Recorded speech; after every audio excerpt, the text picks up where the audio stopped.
ఈరోజు మనం ధ్యానించుకుందాం. అంతటా బోళము కలిపిన ద్రాక్షరసము ఆయనకి ఇచ్చిరి, కానీ ఆయన దాన్ని పుచ్చుకొనలేదు. బోళము కలిపిన ద్రాక్షరసము ఆయనకి ఇవ్వబడింది, ఆయన దానిని పుచ్చుకొనలేదు. దీనికి చాలామంది నమ్మకస్తులైనటువంటి దైవజనులు ఇచ్చేటువంటి వివరణ ఏంటి అని అంటే, ఆయన ఆ ద్రాక్ష రసము అది మద్యమనో లేకపోతే అపవిత్రమనో ఆయన పుచ్చుకోకుండా ఉండడం కాదు. అది ఆయన పుచ్చుకోకుండా ఉండడానికి అక్కడ ఒక రీజన్ ఉంది, అక్కడ ఒక కారణం ఉంది. అదేంటి అని అంటే, ఆ బోళము కలిపినటువంటి ఆ ద్రాక్ష రసము పుచ్చుకొని ఆయన బాధని లేకపోతే ఆయన యొక్క వేదనని మర్చిపోవడానికి లేకపోతే ఆదమరచి మత్తులోకి వెళ్ళడానికి ఆయన ఇష్టపడలేదు. ఆ రోజుల్లో ఉన్న వైద్యం అదే. ఈరోజు మన పారాసెటమాల్, పెయిన్ కిల్లర్లు అవి వేసుకుంటాం, కానీ ఆ రోజులో ఉన్నటువంటి వైద్యము నొప్పిలో ఉన్నవారికి, బాధలో ఉన్నవారికి, నిద్ర పట్టకుండా ఉన్నవారికి, వేదనలో ఉండి నిద్ర సరిగ్గా లేకపోతే ఇమ్యూనిటీ సరిగ్గా ఉండదు, గాయం మానదు. కాబట్టి అటువంటి వాళ్ళకి ఏమి ఇస్తారు అని అంటే, ఇలాంటి ద్రాక్ష రసాలు ఇస్తారు. ఇచ్చినప్పుడు అది తాగి ఆ నొప్పిని కొంతవరకు వారు మర్చిపోయి నిద్రపోయినప్పుడు హీలింగ్ అనేది జరుగుద్ది కదా. సో ఆ రోజుల్లో అది మందు. అది ఆయనకు ఇవ్వడానికి ప్రయత్నం చేశారు. చాలామంది ఖైదీలకు అట్లానే ఇస్తారు, మార్గ మధ్యంలోనో లేకపోతే వాళ్ళు సిలువ మీద ఉన్నప్పుడు వారు దాన్ని తాగుతారు. తాగి కొంతమందిని అయితే తాగనివ్వరు సైనికులు, వాడు అనుభవించాలని చెప్పి తాగనివ్వరు, కొంతమందికి తాగనిస్తారు.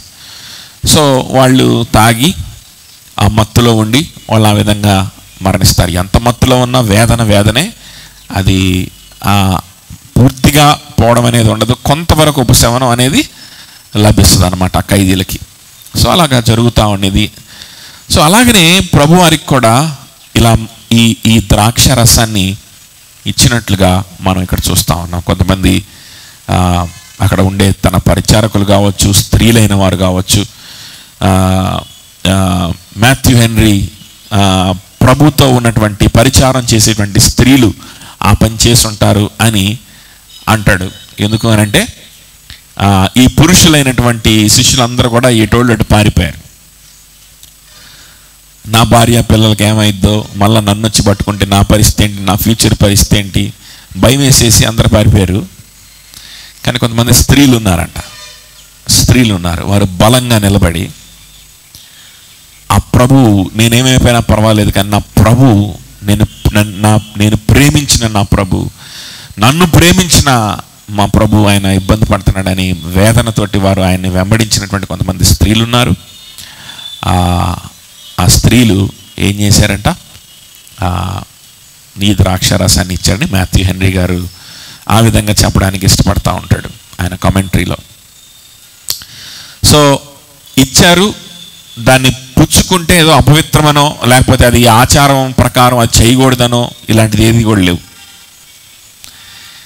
ఆయన పుచ్చుకోకుండా ఉండడానికి ఒక కారణం ఉంది. తన వేదనని ఒక్క క్షణం కూడా మర్చిపోకుండా పూర్తి స్థాయిలో ఆ బాధని, ఆ వేదనని అనుభవించాలని నిర్ణయంతో ఆయన ఉన్నాడన్న సంగతి మనం మర్చిపోకూడదు. అది మనం అక్కడ నేర్చుకోవాల్సిన విషయం. He's determined to take it all, to take everything of that agony. ఆ వేదన పూర్తిగా ఆయన తీసుకోవడానికి ఆయన సిద్ధపడిపోయాడు. అది అక్కడ జరుగుతుంది. అందుకని ఆయన ఆ ద్రాక్ష రసాన్ని పుచ్చుకోవడానికి ఇష్టపడలేదు అనే విషయం మనం గుర్తుపెట్టుకోవాలి. చూడండి, ఎందుకు దేవుడు అంత వేదన పడడానికి నిర్ణయం తీసుకున్నాడు? క్రీస్తు ఎందుకు అంత వేదన పడాల్సిన అవసరం ఏముంది? మరణించడమే గొప్ప, సరే మనకు బదులుగా ఒక గొర్రె పిల్లగా సరే మరణిస్తున్నారు అనుకుందాం అనుకోండి. ఒక గొర్రె పిల్ల, యేసుక్రీస్తుకు సాదృశ్యంగా ఉన్న గొర్రె పిల్లలు ఇదివరకు కూడా వధించారు, వాటిని బలి ఇవ్వడం అన్న జరిగినాయి. ఏది ఓల్డ్ టెస్ట్మెంట్ టైంలో. సింపుల్గా ఏం చేస్తారంటే గొర్రెపిల్లని గొంతు కోసేసి వెంటనే చనిపోద్ది ఇమీడియట్గా. దాన్ని దహన బలిగానో లేకపోతే ఆ విధంగా దాన్ని బలిగా అర్పిస్తారు. సో సింపుల్గా ఏంటంటే ఆయన మరణించాల్సి వచ్చింది, అదొక్కటి చాలదా? ఈ వేదన ఏంటి? ఈ వేదనను కూడా ఆయన అనుభవించాలా? ఎందుకు అనుభవించాల్సి వచ్చింది ఈ వేదన కూడా? ఆయన ఇంత బాధ కూడా ఆయన ఎందుకు అనుభవించాల్సి వచ్చింది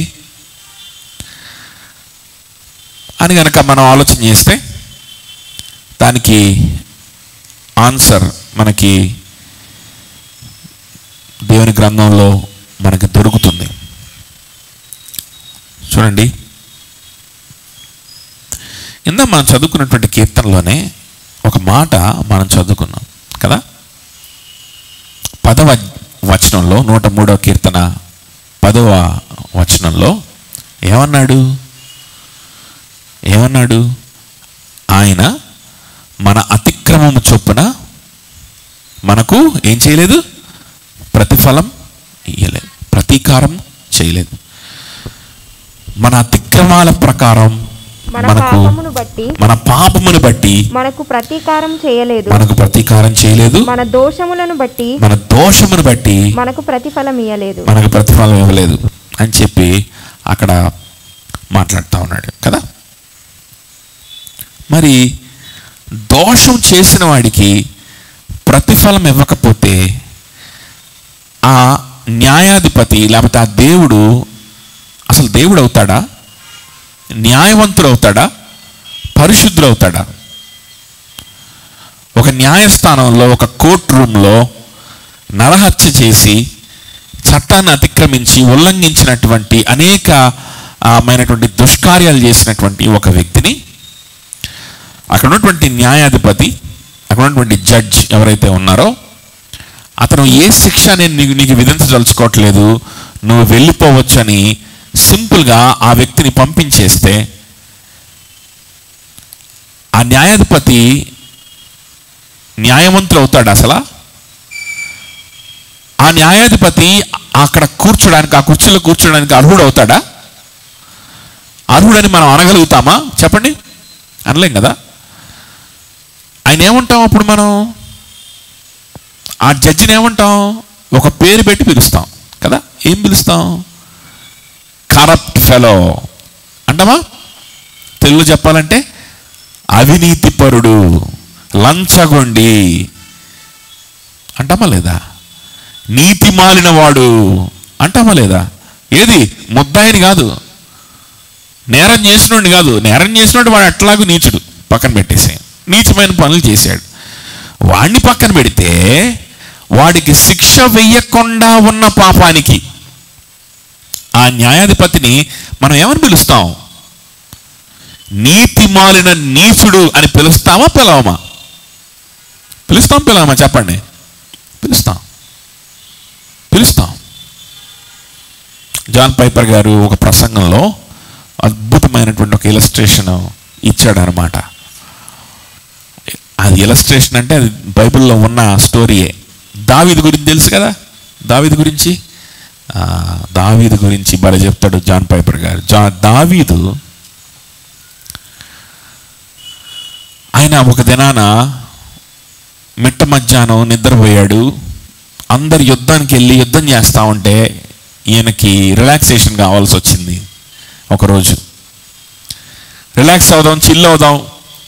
సరే, యుద్ధం జరుగుతుంది. యుద్ధం జరిగేటప్పుడు చిల్ అయ్యేదేంది? యుద్ధం జరిగేటప్పుడు ఇట్లాంటి పనులు చేయకూడదు. అయినా సరే, ఏంది, రాజు కదా, రాజు ఏమైనా అనుకో, ఎంతైనా స్వేచ్ఛ ఉంటుంది. కాబట్టి ఈరోజు నిద్రపోదాం, పడుకొని హ్యాపీగా కొంచెం రిలాక్స్ అవుదామని డిసైడ్ అయ్యాడు. రిలాక్స్ అయ్యాడు. మధ్యాహ్నం పూట లేచి తన అంతఃపురంలో తిరుగుతూ ఉంటే అక్కడ ఒక స్త్రీ కనిపించింది. ఆ స్త్రీని సొంతం చేసుకుందాం అనుకున్నాడు. ఆ స్త్రీని సొంతం చేసుకున్నాడు. ఆ స్త్రీ ఇంకొక వ్యక్తికి భార్య. ఊరియా అనేటువంటి ఒక వ్యక్తికి ఆల్రెడీ ఆమె ఎవరు? భార్యగా ఉన్నటువంటి వ్యక్తి. ఆ వ్యక్తిని, ఆయన రాజు కదా, ఆయన ఎవరిని రమ్మంటే వాళ్ళు రావాలి అంతే. ఎవరిని తన తన స్థానానికి లేకపోతే తన అంతఃపురానికి రమ్మంటే వాళ్ళు రావాలంతే. ఇంకా మాట్లాడడానికి లేదు. ఇక్కడ వాళ్ళిద్దరి మధ్యలో ఆ సంబంధం అనేటువంటిది అది మ్యూచువల్ అగ్రిమెంట్తో జరిగిన సంబంధం అని అక్కడ రాయబడలేదు. బెత్షెబా ఆ స్త్రీ పేరు. ఆ స్త్రీ పాపం చేసిందని కానీ, ఆ స్త్రీయే దావీదుని ఆకర్షించి బుట్టలో వేసుకొని పాపం చేయించిందని కానీ ఎక్కడ ఉందా? లేదు. దావీదు పాపం చేశాడని చెప్పి దావీదుకు దేవుడు హెచ్చరించాడు, బెత్షెబాకు హెచ్చరించాడా? ఇద్దరు కలిసి పాపం చేస్తుంటే ఆమెను కూడా హెచ్చరించాలి కదా. ఇదంతా నేను ఆలోచిస్తున్నాను. పైపర్ గారు కూడా చెప్పలేదు ఈ విషయం. ఇప్పుడు నాకు ఆలోచన వస్తుంది. బెత్షెబాని దేవుడు హెచ్చరించాడా? దాని అర్థం ఏంటో తెలుసా? David took her by force. ఆయన రాజు గనక బలవంతంగా ఆమెని తీసుకున్నాడు.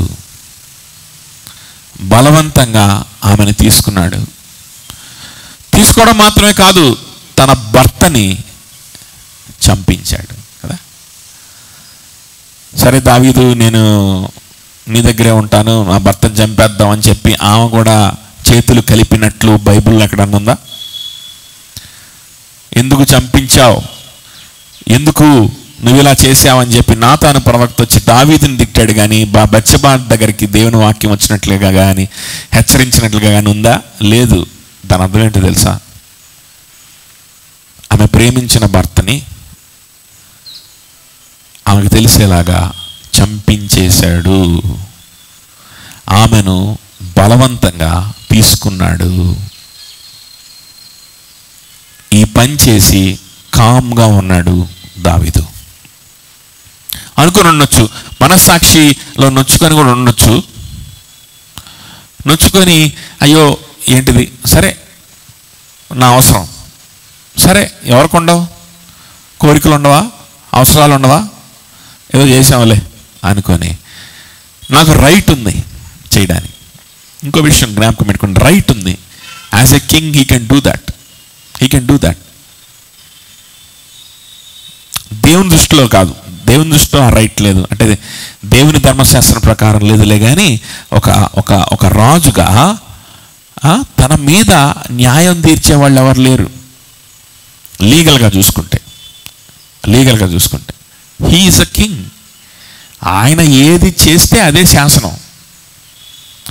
తీసుకున్నాడు. ఒక బిడ్డని కూడా కనడం జరిగింది.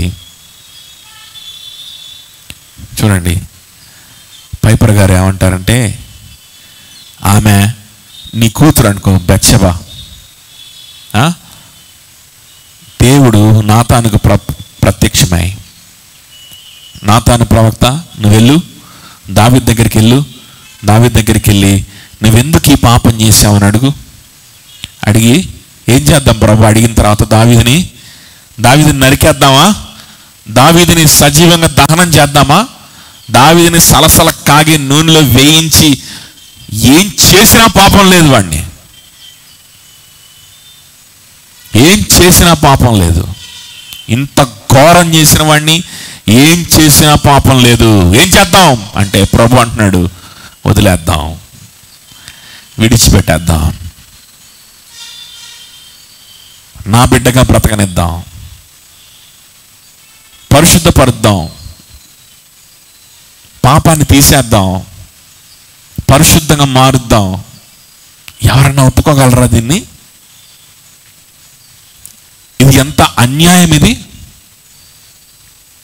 జాన్ పైపర్ గారు ఒక మాట అంటారు, ఈ సంఘటన అంట భూమి మీద జరుగుతూ ఉన్నప్పుడు నాతాను ప్రవక్తతోటి దేవుడు మాట్లాడుతూ ఉన్నప్పుడు ఏం చేద్దాం? దావీదుని వదిలేద్దాం, ఎల్లు, వార్నింగ్ ఇవ్వు, ఆయన పశ్చాత్తాపడతాడు, వదిలేద్దాం. ఏంటి పశ్చాత్తాపడి విశ్వాసం నుంచి తప్పు ఒప్పుకోగానే వదిలేడాయన? ఇంత ఘోరం చేసినోడిని వదిలేద్దాం అని ఈ సంభాషణ జరుగుతున్నప్పుడంట పరలోకంలో పెద్ద తుఫాన్ అంట. పరలోకంలో అల్లకల్లోలం జరుగుతూ ఉంది, భూకంపాలు వచ్చేస్తా ఉన్నాయి, తుఫాన్ వచ్చేస్తా ఉంది. అందరూ కూడా అక్కడున్న దూతలు, అక్కడ ఉన్నటువంటి వారందరూ కూడా, పరలోక వాసులందరూ కూడా తల్లడిల్లిపోతున్నారు. ఏం జరుగుతుంది ఇక్కడ? వేలాది దూతలు, సైన్యములకు అధిపతి అయిన యెహోవా పరిశుద్ధుడు పరిశుద్ధుడు పరిశుద్ధుడు అని మేము ఆయన కొలుస్తా ఉంటే, ఈ యెహోవా, ఈ రాజు, ఈ దేవుడు ఏం చేస్తున్నాడు? ఒక నీచమైనటువంటి పని చేసిన వాడిని, నికృష్టమైన పని చేసిన వాడిని వదిలేస్తున్నాడా? ఎలా అర్థం చేసుకోవాలి? ఈయన్ని ఎలా పాడాలి? మళ్ళా పరిశుద్ధుడు పరిశుద్ధుడిని ఎలా పాడాలి? ఈయన్ని అర్థం కాక జుట్టు పీక్కొని ఏం జరుగుతుంది ఇక్కడ అర్థం కాక అల్లకల్లోలం జరుగుతూ ఉంటుందండి. నువ్వు నేను పాపం చేసినప్పుడు కూడా మన జీవితంలో కూడా నేత్రాశకి, శరీరాశకి, జీవపు డంబానికి లోబడిపోయి మన జీవితాన్ని దేవునికి భయపడకుండా వేరే వేరే వాటికి మన జీవితాన్ని ఇచ్చేస్తా ఉన్నప్పుడు కూడా మనల్ని చూచి దేవుడు వాడిని వదిలేయండి, వాడిని శిక్షించొద్దు, వాడిని వదిలేయండి అని చెప్తా ఉన్నప్పుడు పరలోకంలో పెద్ద తుఫాను. ఆ రోజు పెద్ద తుఫాన్ జరిగిందండి అని ఆయన వర్ణిస్తూ ఉన్నాడు. You know why? Because the righteousness of God is at stake. దేవుని నీతి అక్కడ డేంజర్లో ఉంది. దేవుని నీతి అక్కడ రిస్క్లో పడుతుంది. ఎవరి నీతి? సాక్షాత్తు దేవుని నీతి. ఒక పాపం చేసినటువంటి వాడిని విడిచిపెట్టాలి అని అంటే దేవుని నీతి అక్కడ సంకటంలో పెడతా ఉంది. దావీదు అంటే పెద్ద పాపం చేశాడు, నేనే అలాంటి పాపాలు ఏం చేశాను? దావీదు చేసినటువంటి క్రియ గురించి కాదు ఇక్కడ నేను మాట్లాడుతుంది. దావీదు హృదయంలో వచ్చినటువంటి ఆలోచన గురించి, ఆ తలంపు గురించి, ఆ స్వభావం గురించి. ఆ స్వభావం ఉన్నప్పుడు ఏదో ఒక రోజు అది బయటికి ఈ విధమైనటువంటి క్రియల రూపంలో బయటికి రాదా? అంటే ఇప్పుడు దాకా అలాంటి క్రియల రూపంలో బయట ఏది పడలేదు కాబట్టి మనం చాలా పరిశుద్ధులమని ఫీల్ అవ్వాలా? దావీదు ఎంత గొప్ప కార్యాలు చేశాడు, దావీదు దేవుని కోసం ఎంతగా బ్రతికాడు. చిన్నతనం నుంచి కూడా దేవుణ్ణి దూషిస్తే తట్టుకోలేక ఫిలిష్తీయుడైనటువంటి గొలియాతును చంపడానికి రోషం కలిగి దేవుణ్ణి దూషిస్తే, నా దేవుని దూషిస్తావా? నా దేవుడు పరిశుద్ధుడైన వాడు, న్యాయవంతుడైన దేవుడు, ఆయన్ని దూషిస్తా, ఆయన నామములో వెళ్ళి గొలియాతును హతమార్చినటువంటి దావీదు తన గొర్రెల్ని కాసుకుంటా ఉన్నప్పుడు, గొర్రెల మందలో ఉన్నప్పుడు ఆరాధన చేసి మధుర గాయకుడుగా ఉన్నటువంటి దావీదు దేవుని యొక్క అనుగ్రహం పొందుకొని దేవుని యొక్క కృప చేత అభిషేకించబడి రాజుగా అభిషేకించబడినటువంటి దావీదు, దేవుని హృదయానుసారుడైనటువంటి దావీదు ఈ క్రియ చేస్తాడని మనం ఎప్పుడైనా ఎవరైనా ఊహించారా? ఎవరు ఊహించరా? ఇటువంటి క్రియ బయటకు వచ్చేంత వరకు ఎవరు ఊహించలా. బయట పడిన తర్వాత అర్థమైంది హృదయంలో ఎంత పాపం ఉందో. బయట పడిన తర్వాత అర్థమవుతుంది మన హృదయంలో ఎంత దేవుని పట్ల ద్వేషం ఉందో. ఇప్పుడు అర్థం కాదు. ఇప్పుడు ఏముంది, చిన్న చిన్న ఆశలు, చిన్న చిన్న అంబిషన్స్, చిన్న చిన్న గోల్స్ ఉన్నాయి. అదేంటి పెద్ద తప్ప అని మనం అనుకుంటాం. చిన్న చిన్నగా దేవుని యొక్క వాక్యం మైండ్లో నుంచి వెళ్ళిపోవడానికి అవకాశం ఇచ్చామంటే, చిన్న చిన్నగా సహవాసానికి దూరం అయిపోవడానికి మనం అవకాశం ఇచ్చాము అని అంటే, మన జీవితంలో చిన్న చిన్నగా దేవుని సేవ నుంచి, దేవుని కోసం బ్రతకడం నుంచి మనము దేవుని యొక్క ఆలోచనల తలంపుల నుంచి మనము దూరం అయిపోవడానికి అవకాశం తీసుకున్నాము అని అంటే, రేపొద్దున ఏదో ఒక విపత్తు, ఏ జబ్బో, లేకపోతే ఏ ఆర్థిక ఇబ్బందో మన మీదకి వచ్చినప్పుడు దేవుణ్ణి మనము దూషిస్తే పెద్ద ఆశ్చర్యమేం లేదు. దేవుడు లేడు అని మన నోటితో మనము చెప్తే పెద్ద ఆశ్చర్యపోవాల్సిన అవసరం లేదు. ఎందుకు? నీ హృదయం ఎప్పుడో దూరం అయిపోయింది. ఎప్పటి నుంచో దూరం అయిపోవడం స్టార్ట్ అయిపోయింది. ఎప్పటి నుంచో దేవుని మాటల కంటే మనుషుల మాటలు, నీ సొంత ఆలోచనలు పనిచేయడం ఎప్పటి నుంచో స్టార్ట్ అయిపోయింది. అది దూరమై ఒకనాడు ఈరోజు రక్షింపబడి, ఈరోజు దేవునిలో మంచిగా ఉన్నట్లుగా అనిపించవచ్చు. మంచిగా సహవాసం ఉంది, ఆరాధన చేస్తున్నాం, పాటలు పాడుతున్నాం, అవకాశం ఉన్నప్పుడల్లా దేవుని సేవ చేయడానికి ప్రయత్నం చేస్తున్నాం, అన్నీ చేస్తున్నాం. రేపొద్దున ఒకరోజు వస్తుంది తెలుసా, ఆ రోజున మీ పిల్లలు ఉంటారే, అమ్మా నేను వెళ్ళి దేవుని సేవ చేస్తానంటే, కాళ్ళు ఇరగొడతా వెధవా, ఎక్కడికి రా, దేవుని సేవ ఏందిరా నువ్వు చేసేది, బైబిల్ పట్టుకున్నావంటే తాట తీస్తా అని నీ నోటితో నువ్వు చెప్తే ఆశ్చర్యమేం లేదు.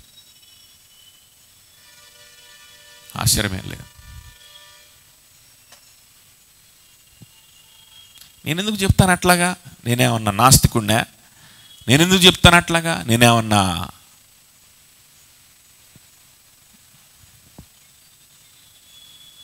క్రైస్తవ ద్వేషిన, క్రైస్తవ వ్యతిరేకిన, స్వార్థ వ్యతిరేకిన? కాదు. సేవ కూడా చేస్తున్న వ్యక్తివే. సువార్త చెప్పమన్నా చెప్తావు, 10 మందికి చర్చికి తెమ్మన్నా తెస్తావు.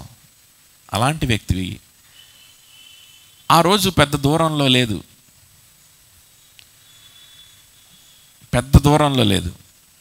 ఆ స్థితిలో నువ్వు దిగజారిపోవడానికి పెద్ద దూరం లేదు. అది ఇప్పుడు అనిపించవచ్చు, కానీ నేను అట్లా చెయ్యను అనిపించవచ్చు కదా. పేతురు విషయంలో అదే జరిగింది కదా. నేను అట్లా చెయ్యను అనిపించవచ్చు, కానీ ఆ రోజు పెద్ద దూరంలో ఏం లేదు. ఆ మాట బయటకు వచ్చిన తర్వాత అర్థమవుతుంది, నా హృదయంలో నేను దేవుణ్ణి ఇంత ద్వేషిస్తున్నానా, ఇన్ని సంవత్సరాల నుంచి ద్వేషమే నా హృదయంలో దేవుని పట్ల. I'm hating God.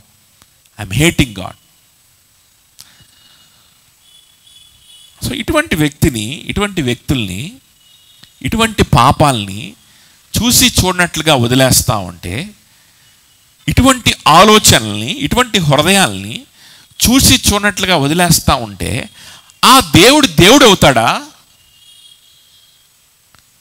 ఆ న్యాయాధిపతి న్యాయమైన వాడు అవుతాడా? న్యాయం తప్పినవాడు అవడు, అవినీతిపరుడు అవడు. దేవుని యొక్క నీతి ఇక్కడ ఇరకాటంలో పడట్లా, ఇక్కడ క్వశ్చన్ చేయబడట్లా. అర్థమవుతుందా నేను చెప్పింది మాటలు? అందుకనేనంట దేవుడు ఏం చేశాడంటే, రోమీయులకు రాసిన పత్రిక 3వ అధ్యాయం 21 నుంచి 26 వచనాలు చదువుకుందాం. చూడండి, మనం ఆల్రెడీ ధ్యానించాం. రోమీయులకు రాసిన పత్రిక 3వ అధ్యాయం, నువ్వు వద్దులే,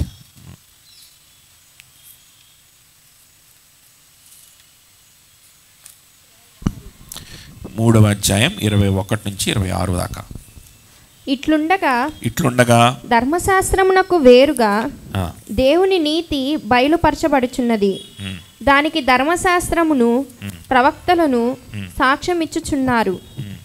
అది యేసుక్రీస్తు నందలి విశ్వాస మూలమైనదై ఆ, నమ్ము వారందరికీ కలుగు దేవుని నీతి అయి ఉన్నది. ఉమ్. ఏ భేదము లేదు, ఏ భేదము లేదు, అందరూ పాపము చేసి అందరూ పాపం చేసి దేవుడు అనుగ్రహించు మహిమను పొందలేకపోవచ్చున్నారు. దేవుడు అనుగ్రహించి మహిమను పొందలేకపోతున్నారు. కాబట్టి నమ్మువారు ఆయన కృపచేతనే నమ్మువారు ఆయన కృపచేతనే క్రీస్తు యేసునందలి విమోచనము ద్వారా క్రీస్తు యేసునందలి విమోచన ద్వారా ఉచితముగా నీతిమంతులని తీర్చబడుచున్నారు. ఉచితముగా నీతిమంతులని తీర్చబడుచున్నారు. పూర్వము చేయబడిన పాపములను దేవుడు తన ఓరిమి వలన ఉపేక్షించినందున పూర్వము చేయబడిన పాపములను దావీదు చేసిన పాపం, పూర్వము చేయబడిన పాపములు కదా, మనలాగనే దావీదు చేసినటువంటి పాపం, పూర్వం జరిగిన పాపాలు ఉన్నాయి. మనలాంటి వాళ్ళు ఉన్నారు, మనలాంటి వాళ్ళే ఉన్నారు, పాపులు ఉన్నారు, వారందరూ పాపం చేశారు. పూర్వం చేయబడిన పాపములను దేవుడు తన ఓరిమి వలన ఉపేక్షించినందున ఏం చేశాడంట?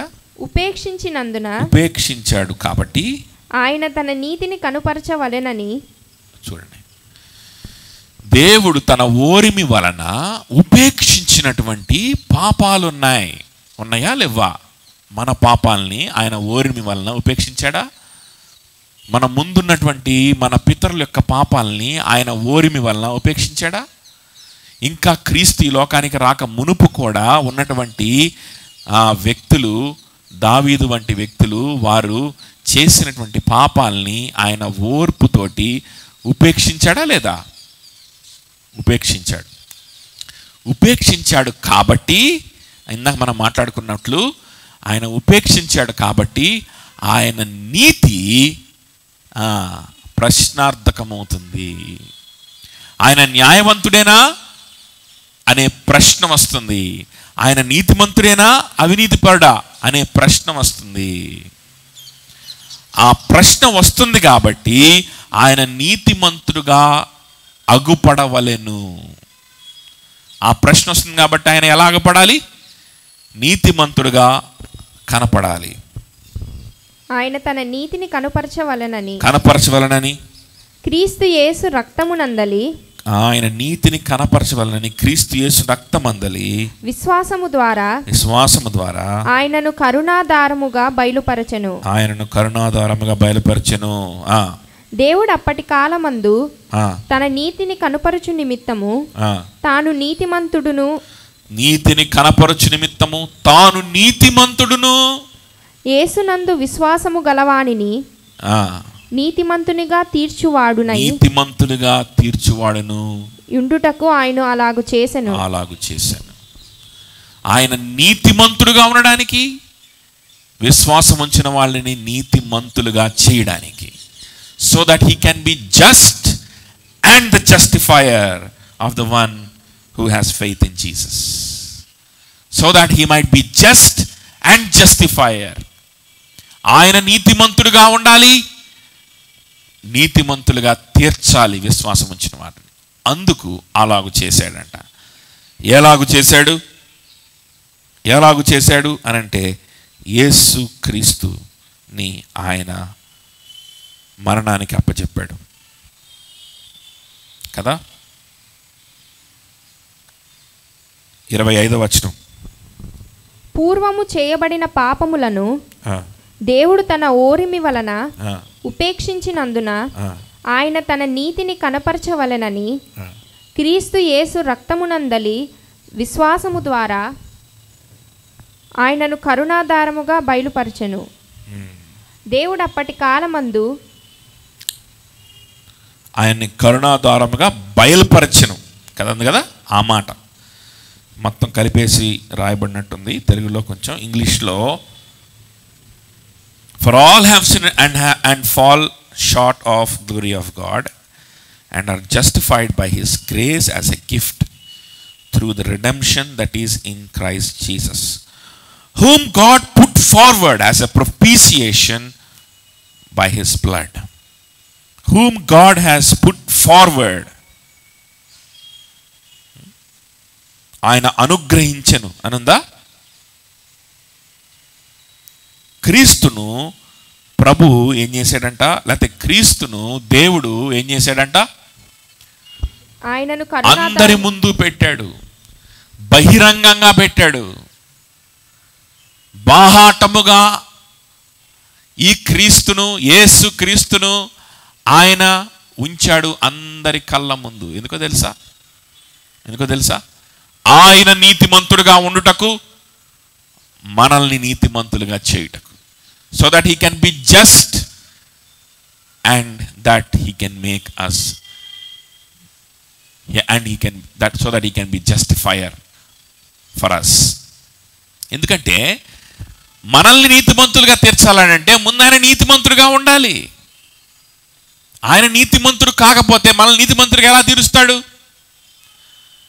ఆయన నీతిమంతుడుగా ఉండాలి అనంటే ఆయన ఏ పాపాలనైతే ఓవర్లుక్ చేశాడో, ఏ పాపాలనైతే ఓరిమితోటి వాటిని చూసి చూడనట్లుగా వదిలేశాడో, ఏ పాపాలనైతే ఆయన క్షమించి వేశాడో, తీసివేశాడో, ఆ పాపాలకి ప్రతిఫలము, ఏ పాపాలకి ప్రతిఫలం అయితే ఇవ్వకుండా ఆపేశాడో, సామ్ 103 10th verse కదా, ఏ పాపాలకైతే ఆయన ప్రతిఫలం ఇవ్వకుండా ఆపేశాడో ఆ పాపాలన్నిటికీ ప్రతిఫలము ఆయన ఇచ్చిన నాడు, తీర్పు ఇచ్చిన నాడు, ఆ తీర్పుకు సంబంధించినటువంటి శిక్ష అమలు చేసిన నాడు ఆయన నీతిమంతుడు అవుతాడు. లేకపోతే ఆయన నీతిమంతుడైన న్యాయాధిపతి అవడు. కాబట్టి దేవుడు చూస్ చేసుకున్నటువంటి పద్ధతి ఏంటో తెలుసా? దేవుడు తీసుకున్నటువంటి పద్ధతి ఏంటో తెలుసా? తన సొంత కుమారుడు, తనతో సమానుడు, తనలో ఒకడు అయినటువంటి అద్వితీయ కుమారుడైనటువంటి యేసు క్రీస్తును, ఈ త్రిత్వముగా ఉన్నటువంటి తండ్రి, కుమార, పరిశుద్ధాత్మ త్రిత్వముగా ఉన్నటువంటి ఈ ముగ్గురు వ్యక్తులు ఒక దేవుడు అని మనం మాట్లాడుకుంటా వచ్చాం కదా, నోయింగ్ ద లివింగ్ గాడ్ మాట్లాడుకునేటప్పుడు. ఈ ముగ్గురు వ్యక్తులు ముగ్గురు దేవుళ్ళు అనకూడదు, ఈ ముగ్గురు వ్యక్తులు అనాలి. కానీ ఈ ముగ్గురు వ్యక్తులు ఒక దేవుడే. ఎందుకు ఒక దేవుడు అంటున్నాము అంటే వీళ్ళ మధ్యలో ఉన్నటువంటి బంధం అట్లాంటిది. వీళ్ళని ముగ్గురు ఉన్నారు కానీ ముగ్గురు అనకూడదు, వీళ్ళని ఒకడనే అనాలి. ఎందుకంటే వీళ్ళ మధ్యలో ఉన్న బంధం, వీరి మధ్యలో ఉన్నటువంటి బంధం అట్లాంటిది. అరే భార్య ఒక భర్త ఉంటే, లేకపోతే ఒక తండ్రి ఒక కూతురు, నా కూతురు, లేకపోతే నాన్న, ఇప్పుడు ఒక తండ్రి ఒక కుమారుడు ఉన్నాడు అనుకోండి, ఒక తండ్రి వాడికి పుట్టినటువంటి ఒక బిడ్డ ఉన్నాడు అనుకోండి, వారిద్దరిని ఇద్దరనే అంటాం, వారిద్దరు ఒకరనానో. ఎందుకు? ఇద్దరు డిఫరెంట్గా ఉన్నారు, వారి మధ్యలో అంత ఐక్యత ఏమి లేదు. అట్లాంటి ఒక తండ్రి కుమారులే ఆ కుమారుడికి ఏమైనా అయితే, ఒక చిన్న ముళ్ళు గుచ్చుకుంటే తండ్రి విలవిల్లాడిపోయేటువంటి పరిస్థితి, లేకపోతే తండ్రి ఆ తల్లి తల్లడిల్లిపోయేటువంటి పరిస్థితి. అటువంటిది ఈ ముగ్గురని మనం అనలేనంతగా బంధము కలిగి ఉన్నటువంటి, ప్రేమ కలిగి ఉన్నటువంటి ఈ వ్యక్తులు ఒక వ్యక్తిని ఏం చేస్తున్నారంటే సిలువకు అప్పగిస్తున్నారు. ఒక చిన్న బిడ్డకి ఒక చిన్న ముళ్ళు గుచ్చుకుంటే ఆ బిడ్డకు కలిగిన వేదన కంటే 10 రెట్లు వేదన ఈ తండ్రి అనుభవిస్తూ ఉంటాడే, అలాంటి ఆ పరిస్థితుల్లో ఉన్నటువంటి ఇంత ఆప్యాయత కలిగినటువంటి ఈ త్రిత్వములు అంట ఒక వ్యక్తిని ముళ్ళు గుచ్చుకోవడం కాదు, ముళ్ళ కిరీటానికి అప్పచెప్తా ఉన్నారంట. ఆ విధంగా దేవుడు యేసుక్రీస్తును ప్రజెంట్ చేశాడు, అప్పగించాడు. వేదనకి, బాధకి, అవమానానికి, నీచమైనటువంటి ట్రీట్మెంట్కి ఆయనను అప్పగించాడు. ఎందుకో తెలుసా? ఆయన నీతిమంతుడుగా కనపడడానికి, ఆయన న్యాయవంతుడుగా కనపడడానికి, ఆయన న్యాయవంతుడుగా కనపడి నిన్ను నీతిమంతురాలిగా, నీతిమంతుడిగా తీర్చడానికి. కాబట్టి ఊరికే గొర్రెపిల్లని వధించినట్లు అలా వధించేసేసి ఇప్పుడు దాకా నేను చేసిన పాపాలన్నీ ఈ గొర్రెపిల్లతోటి అయిపోయినాయి అని చెప్పేసి ఆ విధంగా చేయడానికి కుదరదు. ఈ సిలువలో 2 విషయాలు జరుగుతున్నాయి, గుర్తుపెట్టుకోవాలి మనం. 2 things are happening in the cross. ఒకటి, దేవుని యొక్క ఉగ్రతని దేవుడు సాటిస్ఫై చేస్తున్నాడు. దేవుని యొక్క ఉగ్రతని దేవుడు తీరుస్తున్నాడు, చల్లారుస్తున్నాడు. దేవుని యొక్క డిమాండ్ని క్రీస్తు చల్లారుస్తున్నాడు, తండ్రి యొక్క ఉగ్రతని చల్లారుస్తున్నాడు. అది నెంబర్ 1. దీన్ని ఏమంటారంటే ప్రొపీసియేషన్ అంటారు. ప్రొపీషియేషన్ అంటారు. ప్రో అంటే టువర్డ్స్ సమ్వన్, ప్రొపీసియేషన్ అంటే అపీజింగ్ గాడ్, దేవుని వైపు. ఇదిగో తండ్రి, ఇదిగో నీ ఉగ్రత నేను చల్లారి చేస్తున్నాను, ఆ వ్యక్తుల జోలికి, నా ప్రజల జోలికి నీ ఉగ్రతను రానివద్దు దయచేసి. వారు తట్టుకోలేరు, వారు పాపులుగా ఉన్నారు. నేను రాక ముందు కూడా నువ్వు కొంతమందిని నాయందు రక్షించడానికి, నా ద్వారా విమోచించడానికి, నా ద్వారా క్షమించడానికి కొంతమంది చేసినటువంటి పాపాలుగా దావీదు చేసిన ఘోరమైనటువంటి నీచమైనటువంటి పాపాన్ని నువ్వు సహించావు కదా, నీ ఓరిమి చేత ఆ దావీదు మీదకి ఆ నరకం వద్దు. ఇదిగో ఇక్కడ ఉన్నటువంటి ప్రజల మీదకి ఈ నరకం వద్దు. పుట్టబోయేటువంటి రాబోయేటువంటి అదిగో పలానా గుంటూరు జిల్లాలో ఉన్నటువంటి ఇదిగో ఈ ప్రజలు ఉన్నారు, వీరి మీదకి నీ ఉగ్రత వద్దు ప్రభా. ఇదిగో నీ ఉగ్రత, నువ్వు న్యాయవంతుడివి, నీ ఉగ్రత, నీ శిక్ష అమలవ్వాలి. అమలవ్వకపోతే న్యాయవంతుడు అవ్వడు దేవుడు. కాబట్టి నీ శిక్ష నా మీద నేను తీసుకున్నాను, ఆ వేదనంతటిని నేను అమలు చేస్తున్నాను, ఆ శిక్ష అంతటిని, ఆ ఉగ్రత అంతటిని నేను అమలు చేస్తున్నాను. ఇదిగో అని తను తాను he satisfied the Rath of God. దేవుని ఉగ్రతని అక్కడ చల్లార్చిన వ్యక్తిగా ఉన్నాడు. దీన్ని ప్రొపీసియేషన్ అంటారు. అదొక్కటే కాదు. ఇంతవరకు అయితే మామూలుగా యూదులు ఇదివరకు ఇచ్చేటువంటి బలియాగల్లో కూడా వాళ్ళకి అర్థమైంది. ఇంతవరకు అందరికి అర్థమైంది. గొర్రె పిల్లను బలిస్తున్నాం, లేకపోతే ఒక పక్షినో లేకపోతే ఒక జంతువునో వధించి దేవుని ఉగ్రతని దాని మీదకి వస్తుంది, మన పాపాలకు బదులుగా అది చనిపోతుంది. సో మనకి శిక్ష లేదు, మనకింకా శిక్ష లేదు. దేవుని యొక్క కోపం చల్లారింది, మన మీదకి శిక్ష రాదు, మనం సేఫ్. ఇంతవరకు చాలామందికి అర్థమైంది. కానీ అర్థం కానటువంటి ఇంకొక విషయం ఉంది, సిలువలో జరిగినటువంటి ఇంకొక విషయం ఉంది. ఇన్ఫ్యాక్ట్ ఇతర మతస్థుల్లో కూడా లేకపోతే ఇతర విశ్వాసాల్లో కూడా కొన్ని ప్యాగన్ కల్చర్స్లో కూడా వాళ్ళు కూడా అర్థం చేసుకోగలుగుతారు. ఇది ఒక దేవత ఉగ్రతగా ఉంది, ఆ దేవతకి ఉగ్రత చల్లార్చడానికి ఒక గొర్రెనో లేకపోతే మేకనో లేకపోతే ఇంకో దాన్నో బలిచ్చి ఆ కోపాన్ని చల్లార్చడం. ఓకే, సరే, ఇది ప్రొపీసియేషన్. ఇంతవరకు చాలామందికి అర్థమవుతుంది. కానీ అంతటితోటి అయిపోట్ల స్టోరీ. ఎందుకో తెలుసా ఒక విగ్రహానికో ఒక దేవతకో లేకపోతే ఎవరికో ఏదో ఒక హయ్యర్ పవర్ అని కొంతమంది నమ్ముతారు కదా, ఒక హయ్యర్ పవర్కో మనం లోబడి మనం ఉన్నాం.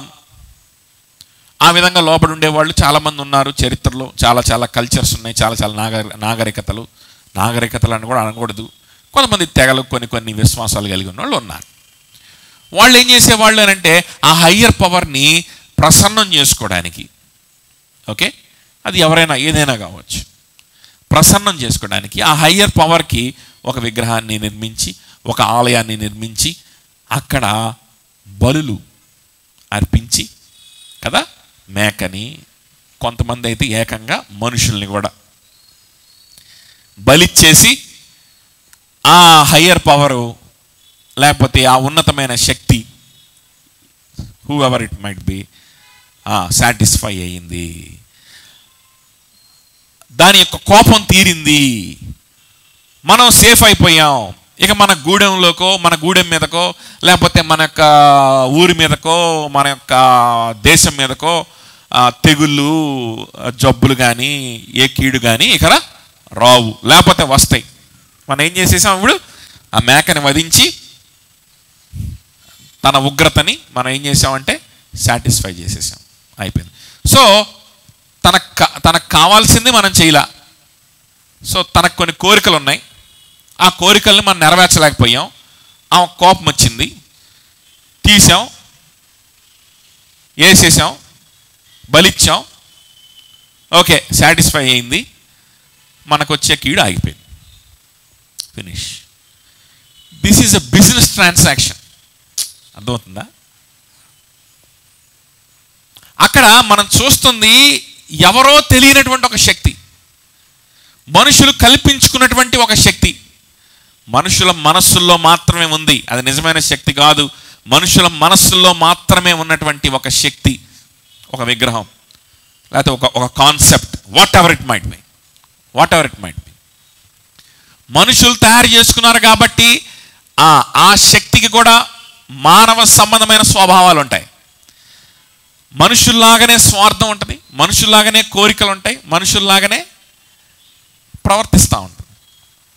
సో నాకు ఇది చేయలేకపోయావు, నాకు ఇది ఇష్టం లేని చేసావు, కాబట్టి నాకు అది ఇస్తే అయిపోయింది, ఫినిష్ కదా. చాలా సిమిలర్గా కనిపించవచ్చు ఈ బలియాగాలు, ఆ బలియాగాలు, ఈ బలర్పించడాలు, ఆ బలర్పించడాలు కొంచెం సిమిలర్గా కనిపించవచ్చు. కానీ there is a universe of difference between these two types of sacrifices. ఎందుకో తెలుసా? Here we are dealing with a living God who has a consciousness, who is an independent being and who is holy. పరిశుద్ధుడు అయినటువంటి, స్వతంత్రుడైనటువంటి, న్యాయవంతుడైనటువంటి ఒక దేవునితో ఇక్కడ deal చేస్తున్నాం మనం. ఏదో అదృశ్య శక్తితో కాదు, దేవునితో డీల్ చేస్తున్నాం.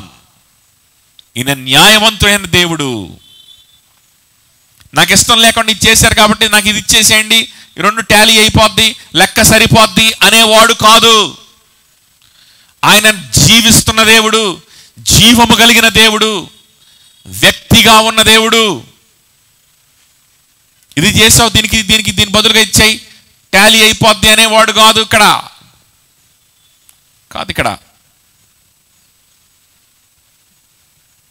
ఒక వ్యక్తి దగ్గరికి వెళ్ళి,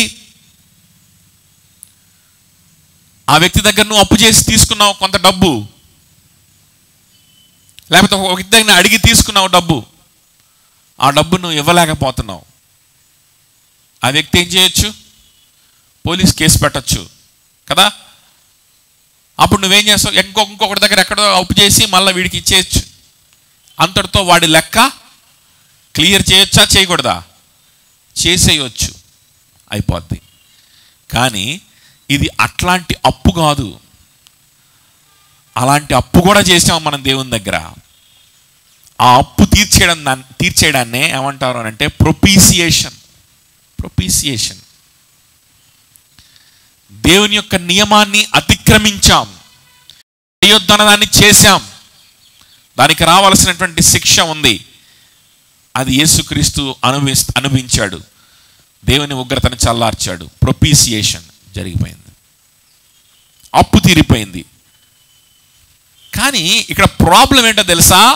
ఇది కేవలం అప్పు కాదు.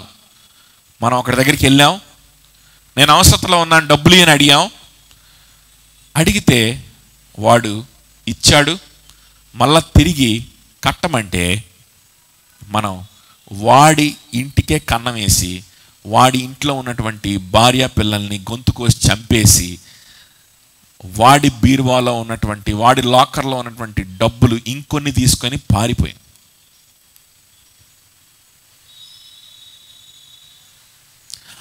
నీ డబ్బులే కదా నీకు కావాల్సింది, ఇదిగో నేను కొట్టేసిన డబ్బులు కూడా ఇచ్చేస్తున్నాను తీసుకో అని చెప్పి ఇచ్చేస్తే వాడు అంతటితోటి ఆ లెక్క సరిపోద్దా? సరిపోద్దా చెప్పండి? నీకు ఇవ్వాల్సిన అప్పు ఇదిగో తీసుకో, తర్వాత మీ ఇంట్లో కొట్టేసిన డబ్బులు కూడా ఇస్తున్నాను తీసుకో, ఇంకా కొంచెం ఎక్స్ట్రా కావాలంటే తీసేసుకో అని చెప్పి ఇస్తే ఆ లెక్క అంతటితో సరిపోద్దా? సరిపోద్దా? సరిపోదు, సరిపోదు. ఆ కక్ష చల్లారుద్దా? డబ్బులు తీసుకుంటాడు, తర్వాత నెక్స్ట్ డే నుంచి మళ్ళా వాడిని ఎలా చంపాలా అని చెప్పి ఈ యజమాని ప్రయత్నిస్తాడు. ప్రయత్నిస్తాడు.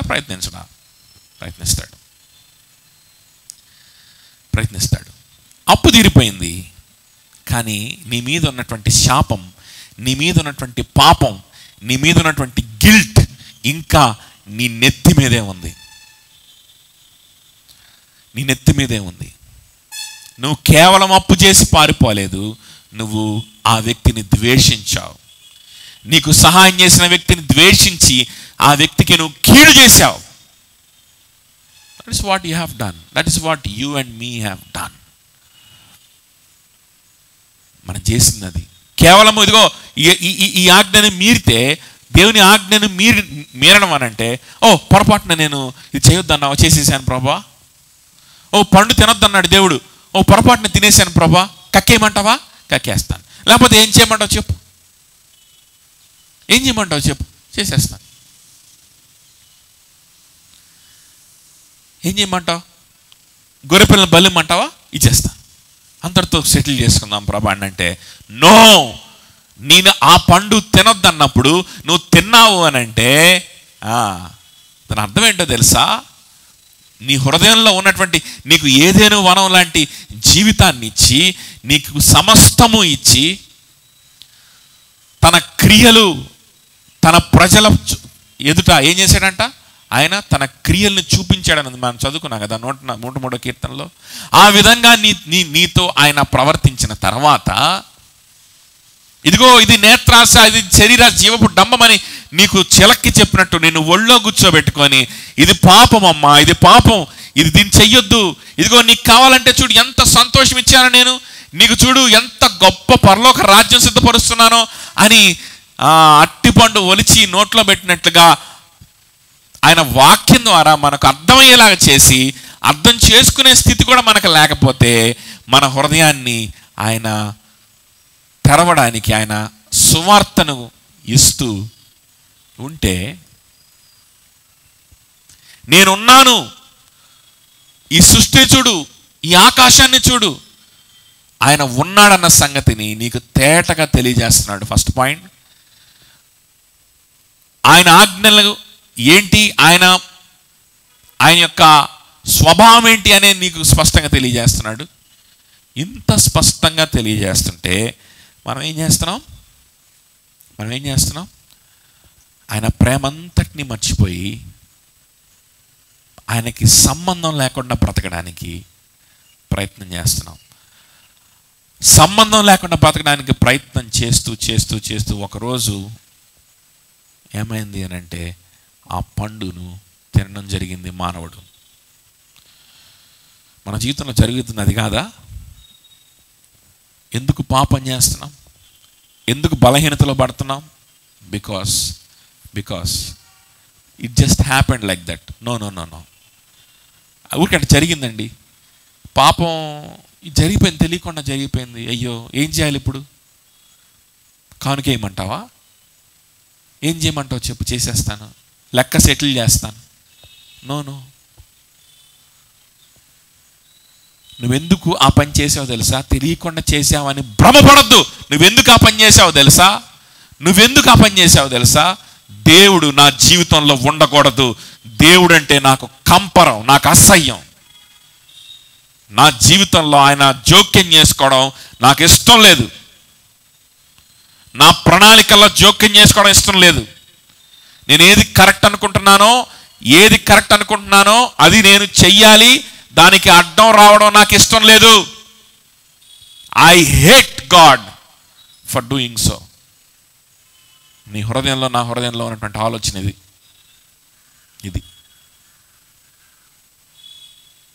నేను పాపం చేయట్లేదు, నేను నీతిగానే ఉన్నాను, నాకొచ్చే తలంపులు, నా ప్రణాళికలన్నీ న్యాయమైనవి. ఎవరికైనా వస్తాయి, ఎవడికి రావు. వాటి చొప్పున నేను నడుచుకుంటా, వాటి కోసం నేను బ్రతుకుతా. దేవుడు చేస్తే గీస్తే నాకు సహాయం చేయమను, స్వస్థత ఇవ్వమను, నేను చేసే ప్రతి దాంట్లో విజయం ఇవ్వమను, ఆశీర్వదిస్తూ ఉండమను. అంతే తప్ప రూల్స్ పెట్టద్దు. రూల్స్ పెట్టాడంటే ఆ దేవుడు అంటే నాకు ద్వేషం, నాకు ఇష్టం లేదు ఆ దేవుడు. భూమి ఆకాశము సృష్టించిన వాడి పట్ల ఇటువంటి ద్వేషము, అసహ్యం కలిగి ఉన్నటువంటి నిన్ను నన్ను ఏం చేయాలి దేవుడు? మనకు రావాల్సిన శిక్ష ఏంటి? ఒక బలిస్తే అయిపోద్దా? ఒక బలిస్తే అయిపోద్దా? సిలువలో ఏం జరిగిందో తెలుసా? మన మీదకి రావాల్సినటువంటి శిక్ష, మనం చేసిన పాపానికి లెక్క దేవుడు అప్పగించాడు. యేసుక్రీస్తు ప్రభువారు అప్పగించాడు, ప్రొపీసియేషన్ చేశాడు. అంత మాత్రమే కాదు, మన నుండి పాపాన్ని దూరం చేశాడు. This is called expiation. Ex అంటే టు టేక్ అవుట్ అని అర్థం. ప్రో అంటే టువర్డ్స్ సమ్వన్ అని అర్థం. He has appeased God and he has taken away the guilt, taken away that death sentence from us. అదే దావీదు అన్నాడు, మన పాపాన్ని మన నుంచి దూరంగా చేసేసాడు. మన పాపాన్ని ఇంకా చదువుకున్నాం కదా 103వ కీర్తనలో, మన పాపాన్ని మన నుంచి దూరం చేసేసాడు. ఇక మీదట దేవుడు మనల్ని చూస్తే, వీడిని సృష్టించి, వీడికి ఆక్సిజన్ ఇచ్చి, వీడికి 2 రోజులు, ఒక వారం రోజులు వీడికి కరోనా ఇస్తే, వీడు ఆక్సిజన్ కోసం నానా తెప్పలు పడతాడు, లక్షలు ఖర్చు పెడతాడు. అట్లాంటిది వీడికి ఫ్రీగా అన్నీ ఇస్తే, ఆరోగ్యం ఇస్తే, వాడి జీవితంలో నేను ప్రవేశించిన ప్రతిసారి అసహించుకుంటున్నాడు.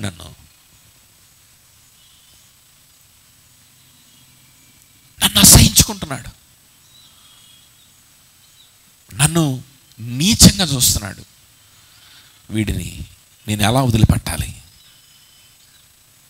అని దేవుడు చూస్తుంటే, ఆ చూపుని తీసివేయడానికి యేసయ్య సిలువలో శాపమైపోయాడంట. This is called expiation. తండ్రి ఇంక వాడి పట్ల అలా చూడొద్దు, తండ్రి వాడి పట్ల అలా చూడొద్దు. ఇక వాడిలో నుంచి ఆ పాపాన్ని నేను తీసుకున్నాను. అందుకనే మనం లాస్ట్ వీక్ మాట్లాడుకున్న గలతీయులకు రాసిన పత్రిక కదా, ఆయన ఏమైపోయాడు? శాపమైపోయాడు, ఆయన పాపమైపోయాడు. ఆ పాపం వాళ్ళలో లేదు, ఇదిగో నా మీద ఉంది, నన్ను చూడు. And it pleased the father to crush his own son. తన సొంత కుమారుని నలుగగొట్టుటకు ఆయనకి ఇష్టమాయను. ఒకవైపు మనల్ని బట్టి ఆయన ఇష్టపడ్డాడు, ఇంకొక వైపు తన సొంత కుమారుని వేదన, ఆ త్రిత్వమంతా కలిసి అనుభవిస్తూ, పరలోకమంతా అనుభవిస్తూ, మన మీదకి రావాల్సిన నీచమైన శాపం, నీచమైనటువంటి శిక్ష పరలోకమంతా అనుభవించింది ఆ రోజు. The whole heaven experienced it. ఆయన సిలువ వేయబడి ఆయన కన్ను మూసినటువంటి ఆ క్షణంలో సూర్యుడు చీకటిగా అమ్మాడు కదా. తండ్రికి కుమారునికి మధ్యలో ఉన్నటువంటి ఒప్పందం, the eternal covenant.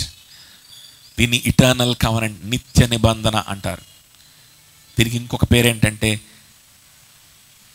The covenant of redemption, విమోచన నిబంధన అంటారు. ఇది స్పష్టంగా ఎక్కడ ఉంటుందంటే 2వ తిమోతికి రాసిన పత్రిక 1వ అధ్యాయం 8-9 వచనాలు ఒకసారి తొందరగా మనం చూసుకుందాం. 2 తిమోతికి రాసిన పత్రిక 1వ అధ్యాయం 8-9 వచనాలు.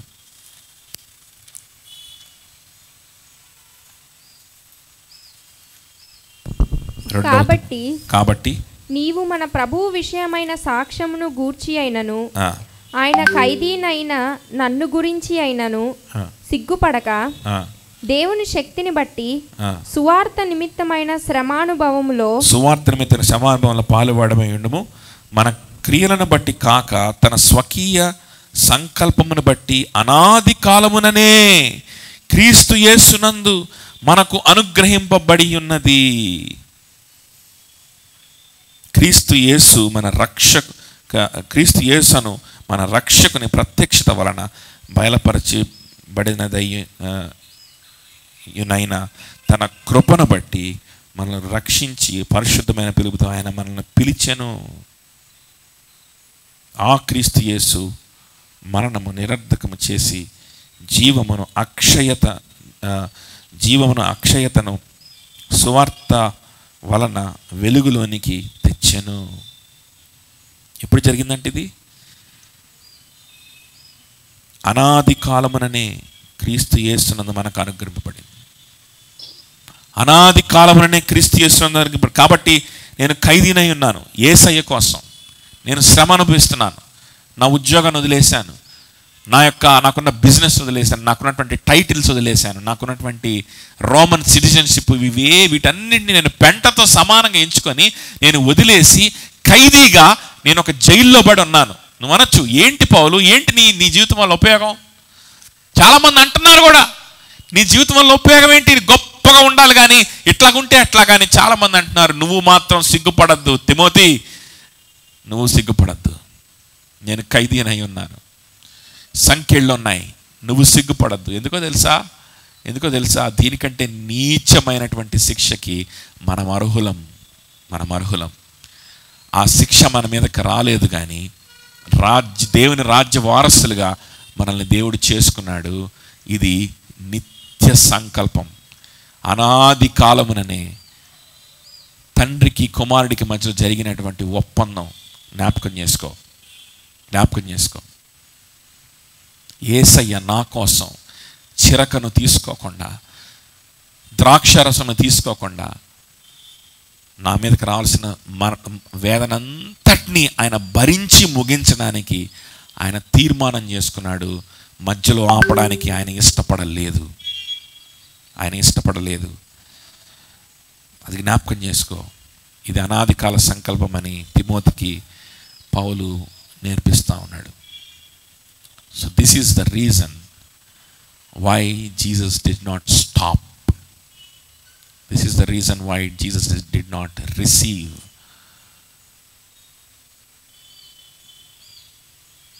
the tonic. ఆయన వేదనను ఏమాత్రం కూడా తగ్గించుకోవడానికి ఆయన ఇష్టపడలేదు. ఎందుకు? ఏమాత్రం తగ్గించుకున్నా ఇది జరగదు. ప్రొపీసియేషన్ అండ్ ఎక్స్పియేషన్. దేవుని ఉగ్రతను చల్లార్చాలి. దేవుడు న్యాయవంతుడుగా దేవుడు కనపడాలి. మన నుండి పాపాన్ని తీసివేయాలి. మనల్ని నీతిమంతులుగా తీర్చాలి. He has to be just and justifier. God has to be just and justifier. So Christ has to do propitiation and expiation on the cross. He cannot stop. And all this is for you and for me. ఇదంతా కూడా నీ కోసం, నా కోసం, ఆయనతో సమకూర్చబడడం కోసం, ఆయన రాజ్యంలో చేర్చబడడం కోసం. ఇంత గొప్ప ప్రేమ, ఇంత గొప్ప ప్రక్రియ, ఇంత గొప్ప రివార్డు, రాజ్యము మన కోసం ఉంటే మన జీవపు డమ్మములో, మెటీరియలిజంలో, మన సొంత ఆలోచనలో పడికొట్టుకొని మనం పోవాలా? ఆలోచించేయండి. ప్రభువులో నీతిమంతులుగా తీర్చబడడానికి ప్రభువుకి మన జీవితాన్ని ఇద్దాం. ఆయనే భయభక్తులు కలిగి మనం ఉందాం. ప్రార్థన చేసుకుందాం.